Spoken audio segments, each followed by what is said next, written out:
Hello, readers. Our next book of the day is Kamala Harris, Rooted in Justice, written by Nikki Grimes and Laura Freeman. Kamala Harris, Rooted in Justice. Eve slammed the door when she got home from first grade.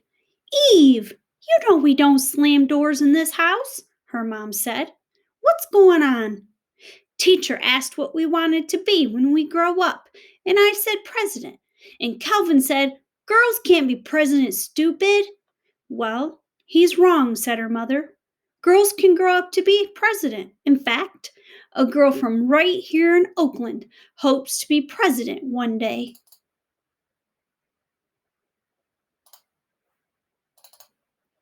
Life is a story you write day by day. Kamala's begins with a name that means lotus flower.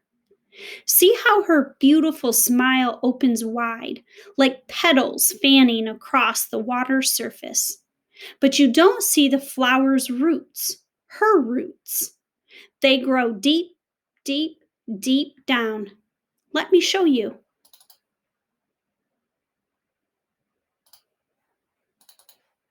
Kamala's family line was a strong black and brown braid, coiling from India, where her mother, Kamala, was born, to Jamaica, where her father, Donald, was born, to Berkeley, California, where her parents fell in love and married, to Oakland, where Kamala was born. It was a good beginning. Is this like once upon a time? Not exactly, said Eve's mom. This story is true. Right away, Kamala was like clay her parents molded for action. When her mother wasn't hunting cures for cancer and her father wasn't teaching, both marched for civil rights and went to lectures by Dr. Martin Luther King Jr. Kamala was right there too, bouncing along in her stroller, chewing on her pacifier, and words like peace and justice. What's justice? Eve asked her mom. Justice is another word for fairness.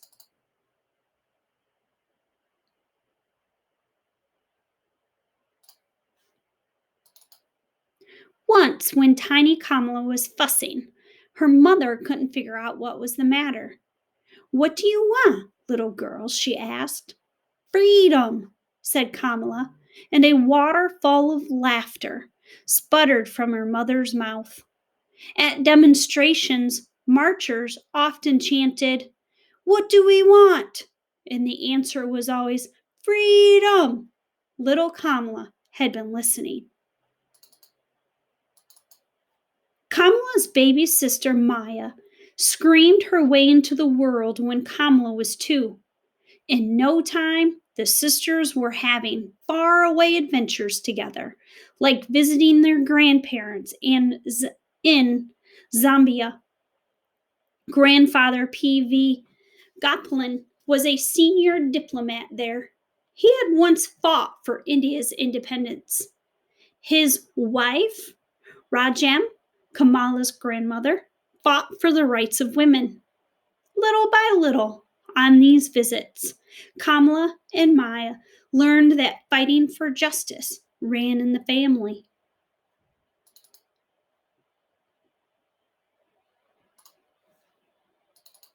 Sadly, when Kamala was 7, her family squeezed into a different shape. Her parents divorced, and her daddy moved to Palo Alto, where Mommy and the girls packed for the flatlands, the black working class area in Berkeley. Having a long distance daddy can make your heart hurt. But Kamala's new neighbors welcomed her family with smiles and helping hands, warm as sunshine. Still, Kamala was sometimes lonely for her daddy. Luckily, her godmother, Aunt Mary, lived close by and gave Kamala extra hugs whenever she needed them. Like other black and brown kids in the flatlands, Kamala was part of a California program to integrate the schools. Every day she rode a yellow bus, bumping through familiar city streets, all the way to the wealthy, white part of town, with sprawling hillsides painted with gardens. Thousands, Thousand Oaks Elementary was a world away, but Kamala didn't mind. There she got to meet kids who were rich and poor, black and white, kids who celebrated holidays she'd never even heard of. There, teachers taught her to count to 10 in many different languages. "Oh, I can count to 10 in Spanish," said Eve. "Who taught you that?" asked her mom. Guadalupe, from next door," Eve smiled proudly. School let out before Mrs. Harris got home, so Kamala and Maya spent the afternoons at the Sheldon house 2 doors down, where Mrs. Regina Sheldon ran daycare and after school programs with posters on the wall of Frederick Douglass, Sojourner Truth, and Harriet Tubman. Mrs. Sheldon was a second mother to Kamala, always encouraging her to have confidence.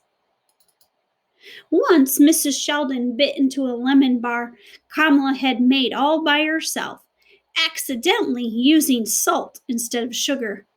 "Oh, delicious," said Mrs. Sheldon. "Maybe a little too much salt, but really delicious," she said, never pointing out Kamala's total failure. That day, Mrs. Sheldon let Kamala walk away feeling successful, feeling like she could do anything.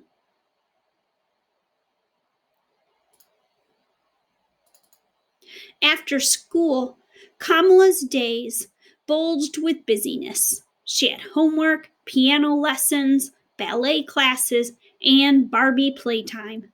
Thursday nights were the best, though. The family would go to the Rainbow Sign, a cultural center celebrating Black art, music, books, and film. James Baldwin spoke there, Maya Angelou read there, and Nina Simone sang there. Nina's gravely voiced version of "To Be Young, Gifted and Black" often rang through Kamala's home. The more she heard this favorite song, the more Kamala thought, "I'm young, gifted, and black too."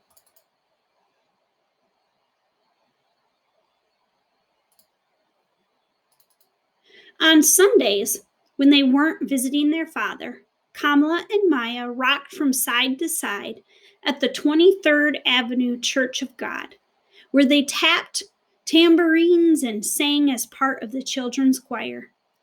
"Fill My Cup, Lord" was Kamala's favorite hymn. The church is where she learned the Bible, that God asks us to speak up for those who can't, to defend the rights of the poor and the needy, like some lawyers do. Her Uncle Sherman was that kind of lawyer. Maybe someday Kamala could be one too. "I don't want to be a lawyer," said Eve, "but I like making sandwiches for the homeless. That's helping too, right?" "Right," said her mom. In her first year of middle school, Kamala would need a lot of faith. She learned a new lesson about change, a lesson dressed in down jackets and mittens. Her family was moving north, where 12 feet of snow and her mother's new job waited in Montreal. It was a wonderful adventure, Shamala told her girls, but Kamala grumbled. The thought of leaving her friends and the warmth of sunny California made her shiver.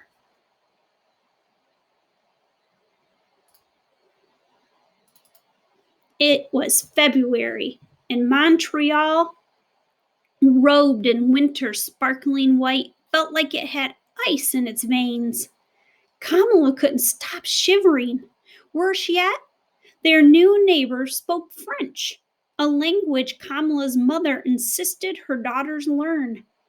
The English name of the French school her mother hand-picked for them was Our Lady of the Snows. That's a funny name, said Eve. Maybe, said her mom, but Kamala wasn't laughing. Unfair. Montreal was no place for a lotus flower. Sighing, Kamala unpacked her new clothes and her old experiences, like marching for change with her mom. One spring day, when the temperature rose enough for outdoor sports, Kamala and Maya marched in front of their apartment building, waving picket signs because kids weren't allowed to play soccer on the front lawn. It wasn't fair, said Kamala, cared a lot about fairness. The building manager read Kamala and Maya's signs and changed the rules.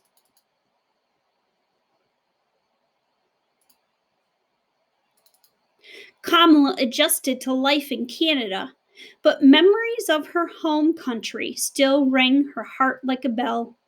After graduating high school, she ached to return to America, where her parents had nursed her on the civil rights movement. She couldn't wait to follow in the footsteps of her heroes: Constant Baker Motley, Charles Hamilton Houston, and Thurgood Marshall. Marshall had attended Howard University, and Kamala decided she would too.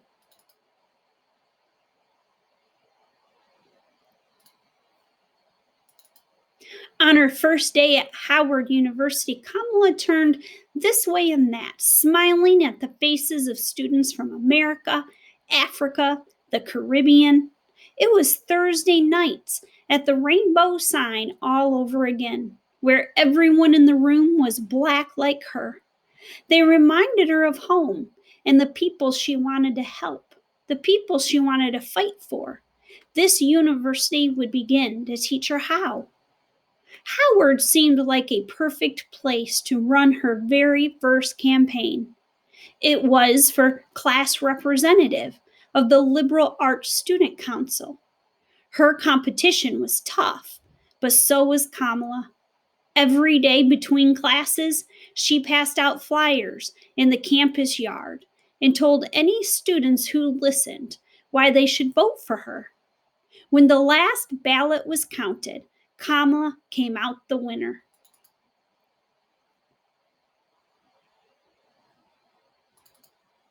Daddy says I don't have any competition because there's only one me, said Eve. That's right, said her mom. He should tell Kamala there's only one her. Eve's mom just smiled. Kamala's time at Howard was focused on the future.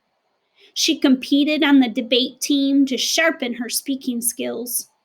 She interned at the Federal Trade Commission. She did research at the National Archives to study the workings of government. And on weekends, she joined fellow students on the National Mall in Washington, D.C. to protest apartheid in South Africa. Kamala was preparing to be a woman warrior. Like Wonder Woman, asked Eve. No, better, said her mom. Wonder Woman isn't real. Nothing matched the magic of her second summer break when Kamala stepped through the doors of the private Senate subway as an intern for Senator Alan Cranston. Kamala could barely hold in the secret of her joy. What could be better than learning from someone whose footsteps echoed in the halls of power every day? After Howard, California, Kamala, my apologies. After Howard, California called Kamala home to study at Hastings College of the Law. Court cases and contracts filled Kamala's mind, but changing lives filled her heart. Elected president of the Black Law Students Association, Kamala invited major law firms to a job fair so that more Black graduates had a fair chance to be hired by the best companies in the country. This work was great practice for Kamala's future.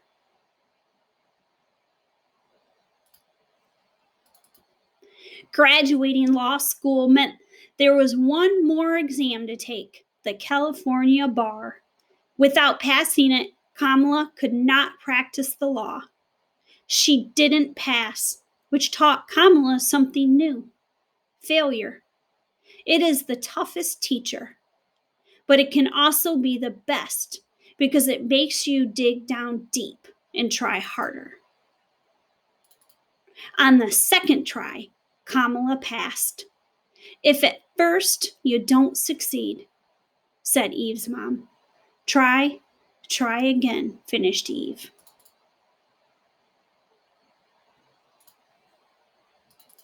Kamala was finally ready to climb the mountain of her dreams. First, deputy district attorney. Next, the first female district attorney of San Francisco. Then, the first Black woman attorney general of California. Peak by peak, she rose, eventually becoming the second Black woman voted into the U.S. Senate. Lawyer, prosecutor, senator, the little girl named Lotus Flower had turned herself into a person others could call on for help. Did she use magic to turn herself into that person? Asked Eve. No, sweetie. Kamala just used hard work.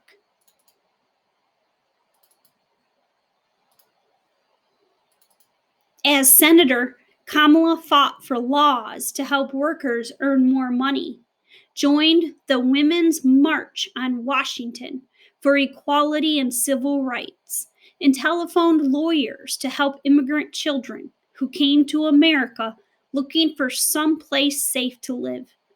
Each time she answered a call for help, Kamala proved that her family's legacy of public service was alive and well in her. What's a legacy? Asked Eve. It's like the inheritance you leave behind for your children. Kamala had traveled far, but she hadn't finished climbing the mountains of her dreams. On Martin Luther King Jr.'s birthday, on the TV show Good Morning America, Kamala told the world, "I'm running for President of the United States."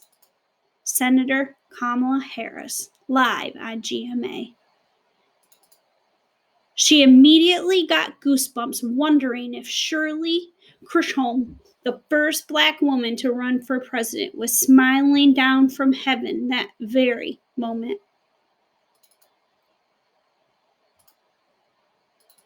Months into the race, Kamala realized that running for president cost more money than she thought, and Kamala's campaign team didn't have enough. She decided to give up her run for the 2020 presidential nomination. Sad to leave the race, Kamala looked forward to all the good work she could still do as Senator Harris. That's okay, said Eve. If at first you don't succeed, try again. Exactly, said her mom. Will Donald and Shamala's daughter ever get to call the White House home? Only God knows. Kamala Harris is still writing her American story. And so are you. I know what happens next, said Eve. What? Asked her mom. Tomorrow, I'll tell Calvin that he's wrong and he's a doofus. Eve Temple, I taught you better than that, said her mother. Okay, said Eve, her fingers crossed behind her back. I won't tell him.